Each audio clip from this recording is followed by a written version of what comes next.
अस्सलाम वालेकुम स्टूडेंट्स। आज के लेक्चर के अंदर हम प्रैक्टिकल सेंटर के एमसीक्यू सॉल्व करेंगे कॉम्प्रिहेंसिव एग्जामिनेशन 2024। पहला एमसीक्यू आपके पास लिखा हुआ है, the volume occupied by 8 grams of oxygen gas at STP. Oxygen gas आपको दी गई है 8 ग्राम।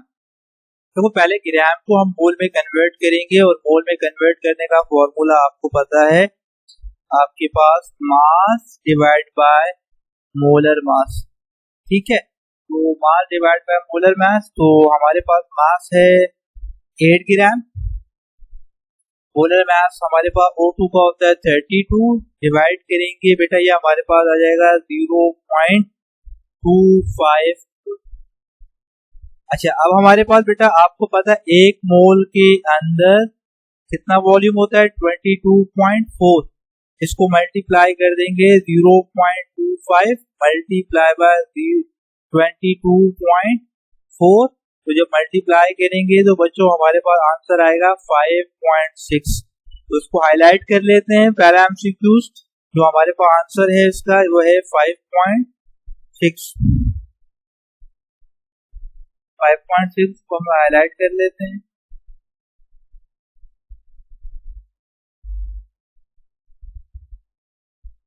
5.6 DMQ ऑप्शन डी। और बाकी जो सॉल्यूशन है उसको हम रेस कर देते हैं ताकि हम आराम से नेक्स्ट एमसीक्यूज को सॉल्व कर सकें।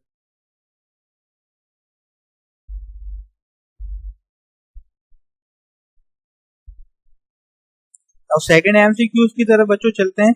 सेकंड एमसीक्यू लिखा हुआ है, the relative atomic mass of chlorine is 35.5। What is the mass of 2 moles of chlorine gas. तो पहले तो ये आपको मालूम होना चाहिए कि क्लोरीन गैस का फॉर्मूला क्या है। देखिए, क्लोरीन गैस का फॉर्मूला होता है Cl2। अब इसका अगर आप मोलर मास निकालें तो मोलर मास मल्टीप्लाई हो जाएगा 2 मल्टीप्लाई बाय 35.5, तो ये आपके पास आ जाएगा 71 ग्राम पर मोल। अच्छा, मोल दिए में मास का फॉर्मूला आपको पता है बच्चों, मोल मल्टीप्लाई बाय मोलर मास। मोल कितने बेटा आपके पास 2 और मोलर मास कितना है 71। बेटा मल्टीप्लाई करेंगे तो ये आ जाएगा 142 ग्राम।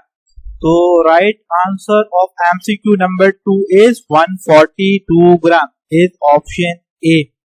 ठीक है बच्चों, तो ये हमारे पास दूसरा एमसीक्यू भी हो गया। इसका सॉल्यूशन हम रेस कर देते हैं ताकि हम नेक्स्ट एमसीक्यू सॉल्व कर सकें।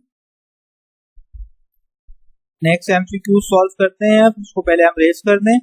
हमारे पास जो नेक्स्ट एमसीक्यू है वो बहुत ही आसान है और ये है भी चैप्टर नंबर 2 से। ये नेक्स्ट एमसीक्यू के अंदर कह रहा है, the number of orbitals in third shell of an atom.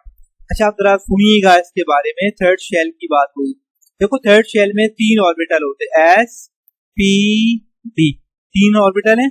अगर हम बात करें S का एक ही सब ऑर्बिटल है, P के 3 हो गए, P के 3 हो गए और D के 5 हो गए, तीनों को ऐड करेंगे तो ये 9 आएंगे। आप 9 आपके पास इसके सब ऑर्बिटल आ रहे हैं।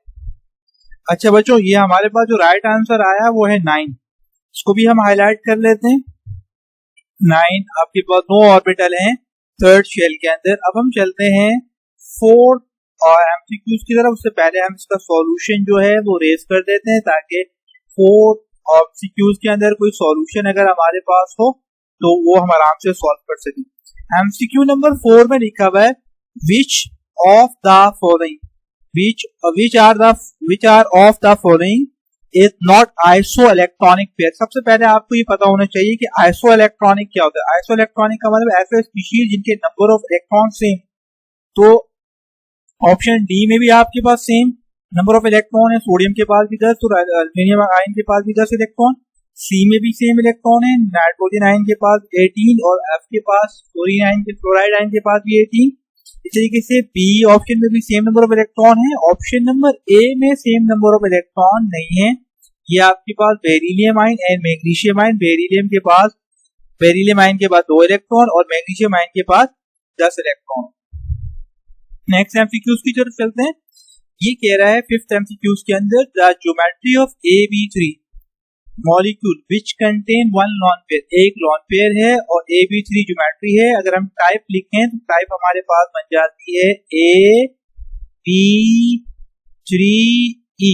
E stand for lone pair, तो एक लॉन पेयर को शो कर रहा है। तो जब भी ये आपके पास टाइप होगी तो शेप आपके पास होती है ट्राइगोनल पैरामिडल, ठीक है, ट्राइगोनल पैरामिडल। और उसकी कॉमन एग्जांपल आपके पास अमोनिया की। तो option number D is right answer. इसका भी सॉल्यूशन हम रेज कर देते हैं बच्चों, ये हमने यहाँ पर इसका सॉल्यूशन रेज कर दिया। नेक्स्ट एमसीक्यू की तरफ चलते हैं बच्चों। नेक्स्ट एमसीक्यू लिखा हुआ है this one of the following molecule has dipole moment. किस मॉलिक्यूल का आपके पास डायपोल मोमेंट होगा? और ये आपके पास option number B SO2। Next MCQ में लिखा हुआ है the attractive force which develop between an instantaneous and dipole instantaneous dipole and induced dipole is known as London dispersion forces। तो ये हमारे पास आ जाएगा option number C. Option number C हमारे पास right answer of this MCQs. Now next MCQs की तरफ हम चलते हैं। नेक्स्ट एमसीक्यूज की तरफ हम यहाँ पर मूव कर रहे हैं। नेक्स्ट एमसीक्यू लिखा हुआ है आपके पास the order of rate of diffusion of gases ammonia, sulphur dioxide, chlorine gas and carbon dioxide is dash. देखें, रेट ऑफ डिफ्यूजन का ताल्लुक मोलर मास से, जिसका मोलर मास कम होगा उसका रेट ऑफ डिफ्यूजन ज्यादा होगा। हम पहले मोलर मास लिख देते हैं। अमोनिया का मोलर मास होता है 70। इस तरीके से सल्फर डाइऑक्साइड का मोलर मास होता है 64 और आपके पास Cl2 का मोलर मास होता है 71 और आपके पास जो है कार्बन डाइऑक्साइड का मोलर मास होता है 44। तो सबसे ज्यादा नंबर 1 ये रिफ्यूज होगी, नंबर 2, नंबर 3 और नंबर 4। तो ये कॉम्बिनेशन देखें तो ये आपको मिल जाएगा एमसीक्यू नंबर ASB। इसके अंदर आपको इस कॉम्बिनेशन को मिल रहा है जिसमें रेट ऑफ डिफ्यूजन जो है सबसे ज्यादा अमोनिया की, फिर उसके बाद कार्बन डाइऑक्साइड की, फिर आपके पास सल्फर डाइऑक्साइड की और फिर आपके पास जो है सबसे आखिर के अंदर जो है आपके पास क्लोरीन गैस की रेट ऑफ डिफ्यूजन आपने मेंशन की। नेक्स्ट एमसीक्यू की तरफ बच्चों हम मूव करते हैं। नेक्स्ट एमसीक्यू लिखा हुआ है if the Kelvin temperature and pressure of ideal gas increase to double the volume of gas will dash. देखिए, टेम्परेचर बढ़ाया, वॉल्यूम के साथ डायरेक्टली रिलेशन है, तो टेम्परेचर डबल करने से वॉल्यूम भी डबल हो गया। प्रेशर भी डबल किया है तो प्रेशर का वॉल्यूम के साथ इन्वर्सली रिलेशन है, तो वॉल्यूम कम हो गया, तो इसका मतलब रिमेन सेम हो गया। तो ये आपके पास रिमेन सेम। नेक्स्ट एमसीक्यू की तरफ बच्चों हम मूव करते हैं। नेक्स्ट एमसीक्यू लिखा हुआ है टू सॉलिड, दो अलग अलग सॉलिड है having the same crystal structure are called dash. तो ये हमारे पास कहलाता है आइसोमॉर्फिज्म। आइसोमॉर्फिज्म दो सॉलिड हैं कि क्रिस्टल सिस्टम क्या है या शेप क्या है, सेम। नेक्स्ट एमसीक्यू की तरफ मूव करते हैं। नेक्स्ट एमसीक्यू आपके पास लिखा हुआ है KC expression for a reaction 2A + B reversible reaction 2C will be options option C C² upon concentration of A का स्क्वायर कंसंट्रेशन ऑफ B। ना उसके बाद नेक्स्ट एमसीक्यू की तरफ मूव करते हैं बच्चों। नेक्स्ट एमसीक्यू हमारे पास लिखा हुआ है in this reaction NH3 + H2O reversible reaction NH4 + ammonium ion + hydroxyl ion. Ammonia act as a base. Ammonia क्या कर रहा है? बेस, क्योंकि H2O में H प्रोवाइड कर रहा है, तो ये आपके पास बेस हो गया। और आपके पास नेक्स्ट एमसीक्यू की तरफ मूव करते हैं। ये कह रहे 2A arrow product if the concentration of A is increase 2 time then initial rate 4 time 2 का स्क्वायर होगा। तो यहाँ पे आपको 2 लिखा हुआ है, 2 का स्क्वायर करेंगे तो कितना आएगा 4। तो 4 टाइम्स आपके पास रेट ऑफ रिएक्शन क्या हो जाएगा, इंक्रीज कर जाएगा। नेक्स्ट एमसीक्यू पर चलते हैं। तो कह रहे in one of the following molecule the oxidation number of oxygen is +2। +2 oxidation number आपके पास किसका है, आपको सब में निकालना होगा। देखो, ऑक्सीजन मॉलिक्यूल है, इसका तो 0 हम यहाँ लिख सकते हैं डायरेक्टली, इसका हम यहाँ डायरेक्टली लिख सकते हैं 0।